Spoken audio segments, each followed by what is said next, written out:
दो कंपनी है, दोनों का प्रॉफिट 100 करोड़ है। एक कंपनी के पास 10 करोड़ शेयर है और दूसरी कंपनी के पास सिर्फ 2 करोड़ शेयर है। तो कौन सी कंपनी इन्वेस्ट करने के लिए बेस्ट होगी? यही कंफ्यूजन आपका दूर करता है किसी भी कंपनी का ईपीएस। ईपीएस क्या होता है? ईपीएस को हम अर्निंग पर शेयर बोलते हैं और आज किस क्लास में समझेंगे ईपीएस क्यों जरूरी है, ईपीएस कैसे कैलकुलेट करते हैं, किसी भी कंपनी का ईपीएस कैसे पता कर सकते हैं। नमस्कार दोस्तों, मैं हूं नीरज झा और आप लोग देख रहे हैं जे मनी। इस चैनल का एक ही मिशन है, स्टॉक मार्केट को बिल्कुल जीरो से एडवांस लेवल तक आसान भाषा में सिखाना। दोस्तों अब बात कर लेते हैं ईपीएस क्या होता है। ईपीएस का पूरा नाम अर्निंग्स पर शेयर है। किसी भी कंपनी को एक शेयर पर जितना प्रॉफिट होता है उसी को हम ईपीएस बोलते हैं आसान भाषा में। अब इसको कैसे जानेंगे? मान के चलो कोई कंपनी है, प्रॉफिट में है, तो उसका ईपीएस क्या हो जाएगा? ईपीएस बराबर होगा नेट प्रॉफिट को डिवाइड करेंगे टोटल कितना शेयर है कंपनी के पास। इससे हमको ईपीएस पता चल जाएगा कंपनी का। एक बात ध्यान में रखिएगा, ज्यादा ईपीएस मतलब ज्यादा प्रॉफिट और अच्छी कंपनी। ईपीएस जरूर बताती है कंपनी बेस्ट है, लेकिन सिर्फ ईपीएस देख करके आप किसी कंपनी में इन्वेस्ट नहीं कर सकते। उसके लिए और बहुत सारे टर्म है जो धीरे धीरे मैं आगे क्लियर करता जाऊंगा और बहुत सारे टर्म को मैंने क्लियर कर भी दिया है प्रीवियस क्लासेस में। अब बात करते हैं ईपीएस क्यों जरूरी है। ईपीएस समझने से आप बेहतर इन्वेस्टमेंट डिसीजन ले सकते हैं। ये आपके लिए है, अगर स्टॉक मार्केट में आना चाहते हैं, जानना चाहते हैं, इन्वेस्ट करने के लिए कोई कंपनी को चूज करना चाहते हैं, तो ईपीएस भी कंपनी चूज करने का एक टर्म है, इसको समझना जरूरी है। दो कंपनी है, दोनों कंपनी का प्रॉफिट बराबर है, लेकिन एक कंपनी के शेयर्स ज्यादा है और दूसरे के कम। जिस कंपनी का शेयर ज्यादा प्रॉफिट कमा रहा है उसका ईपीएस ज्यादा होगा, इसीलिए इन्वेस्टर ईपीएस जरूर देखते हैं। अब इस बात को आप समझिए, जिस कंपनी के शेयर में कंपनी को ज्यादा प्रॉफिट हो रहा है तो उस कंपनी में इन्वेस्टर इंटरेस्ट दिखाते हैं। जैसे एक आसान उदाहरण से आपको समझाते हैं। मान लीजिए दो कंपनी है, दोनों का प्रॉफिट 100 रुपीज है। कंपनी ए प्रॉफिट 100 रुपीज, टोटल शेयर इनके पास 10 है। कंपनी बी टोटल प्रॉफिट 100 और टोटल शेयर इनके पास 20 है। तो कंपनी ए का ईपीएस क्या होगा? टोटल प्रॉफिट को डिवाइड करते हैं हम नंबर ऑफ शेयर से, तो यहां पर निकल के आता है ईपीएस 10 रुपीज। वहीं पर कंपनी बी का ईपीएस क्या होगा? 100 को डिवाइड करेंगे 20 से, आता है ईपीएस 5। तो कंपनी ए का जो ईपीएस है ना, कंपनी बी से ज्यादा है। कहने का मतलब कंपनी ए कंपनी बी से ज्यादा प्रॉफिट कमा रही है। क्लियर है दोस्तों? एक शेयर पर ज्यादा प्रॉफिट, ज्यादा ईपीएस, बेहतर कंपनी। क्लियर?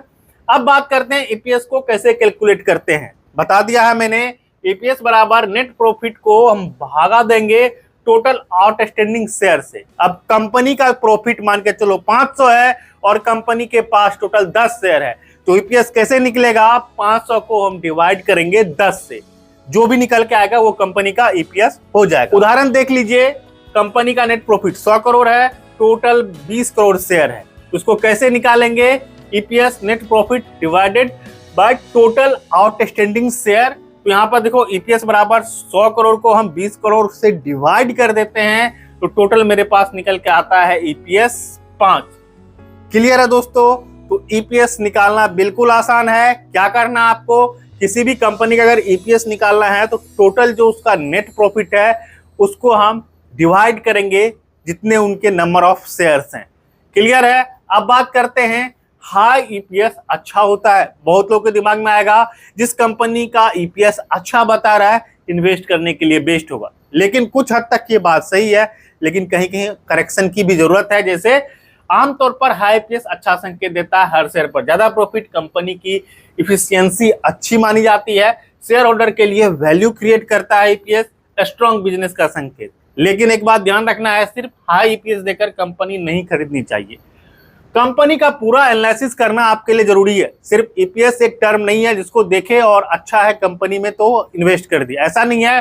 रेवेन्यू, कंपनी की कुल कमाई कितनी बढ़ रही है, प्रॉफिट स्थिर है या बढ़ रहा है, बाकी डेब्ट, कंपनी पर कर्ज कितना है या कंपनी डेब्ट को मैनेज कर रही है कि नहीं कर रही है, ग्रोथ, फ्यूचर में ग्रोथ और पोटेंशियल कंपनी का कितना है, कितना हाइप क्रिएट करके मार्केट में कंपनी रख रही है, बाकी मैनेजमेंट एंड ब्रांड। मैनेजमेंट भरोसेमंद है, ब्रांड अच्छा है।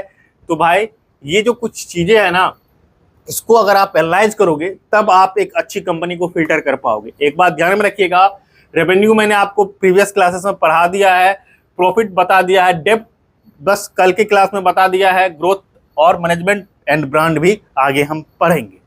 दोस्तों ईपीएस अच्छा होता है, लेकिन कंडीशन सिर्फ ईपीएस के भरोसे आप कंपनी में इन्वेस्ट नहीं कर सकते हैं। दोस्तों आप बात कर लेते हैं ईपीएस कहाँ चेक करें। बेस्ट कुछ वेबसाइट है जो मैं बता रहा हूं, जहां से कंपनी की ईपीएस को आप चेक कर सकते हो। स्क्रीनर करके एक वेबसाइट आती है, वहां पर चेक कर सकते हो।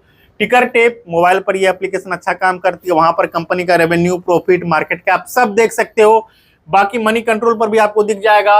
एनुअल रिपोर्ट कंपनी का जो ऑफिशियल वेबसाइट है ना, वहां पर एनुअल रिपोर्ट कंपनी की मिल जाएगी, जहां पर सब कुछ मेंशन होता है और सबसे स्टैंडर्ड वे है ईपीएस खोजने का। क्लियर है दोस्तों? आज के इस वीडियो में हमने क्या क्या जाना, ईपीएस क्या होता है, ईपीएस क्यों जरूरी है, कैसे कैलकुलेट होता है ईपीएस का क्या मतलब है, इसके बाद ईपीएस कहां चेक करें। आई होप आपको ईपीएस के बारे में बेसिक इंफॉर्मेशन मिल गई होगी। अगर आप स्टॉक मार्केट में बिल्कुल नए हो और स्टॉक मार्केट में बढ़ना चाहते हो आगे, तो बेसिक इंफॉर्मेशन काफी जरूरी है आपके लिए। तो ईपीएस क्या होता है, अगर आपने सिर्फ नाम सुना होगा, जानते कुछ नहीं होगे, अगर ये वीडियो अभी तक देख लिया है तो ईपीएस के बारे में इंफॉर्मेशन आपको मिल गई होगी। दोस्तों अब तक आपने ईपीएस से ये समझ लिया, कंपनी जो एक शेयर पर प्रॉफिट कमा रही है वो कंपनी का ईपीएस होता है। लेकिन एक सवाल अभी भी बाकी है, क्या हाई ईपीएस वाली कंपनी हमेशा सस्ती होती है या महंगी होती है? ये बहुत बड़ा क्वेश्चन है। बहुत लोग सोचेंगे किसी कंपनी का ईपीएस बहुत ज्यादा अच्छा है तो या कंपनी सस्ती है या महंगी है। तो इसका जवाब आपको कहां से मिलेगा? इसका जवाब मिलेगा पीई रेशियो से। ये बताएगा आपको कंपनी सस्ती है या महंगी है। ईपीएस ज्यादा होने से कंपनी सस्ती हो जाती है या महंगी हो जाती है। नेक्स्ट क्लास पीई रेशियो पे होने वाला है और ये काफी इंपॉर्टेंट टर्म है, खास करके जो स्टॉक मार्केट में बिगनर्स हैं, स्टॉक मार्केट में आना चाहते हैं। तो ये जो मैं फंडामेंटल बता रहा हूं ना, ये काफी काम की चीज है। आगे जब आप इक्विटी में इन्वेस्ट करोगे, ऑप्शन में ट्रेड करोगे, डेरिवेटिव मार्केट में ट्रेड करोगे, तो ये सब चीजें आपको बेसिक आनी चाहिए। और मेरा प्रयास है, निरंतर प्रयास है कि जब तक मैं आपको स्टॉक मार्केट का जो फाउंडेशन है ना वो स्ट्रांग ना कर दूं, तब तक मैं वीडियो बनाता रहूंगा। आई होप ये वीडियो आपको अच्छी लगी होगी। अगर अच्छी लगी है तो दिल से लाइक कीजिए, चैनल को सब्सक्राइब कीजिए, अपने दोस्तों को शेयर कीजिए जो स्टॉक मार्केट में आना चाहते हैं या स्टॉक मार्केट में कुछ ज्यादा पता उनको नहीं है।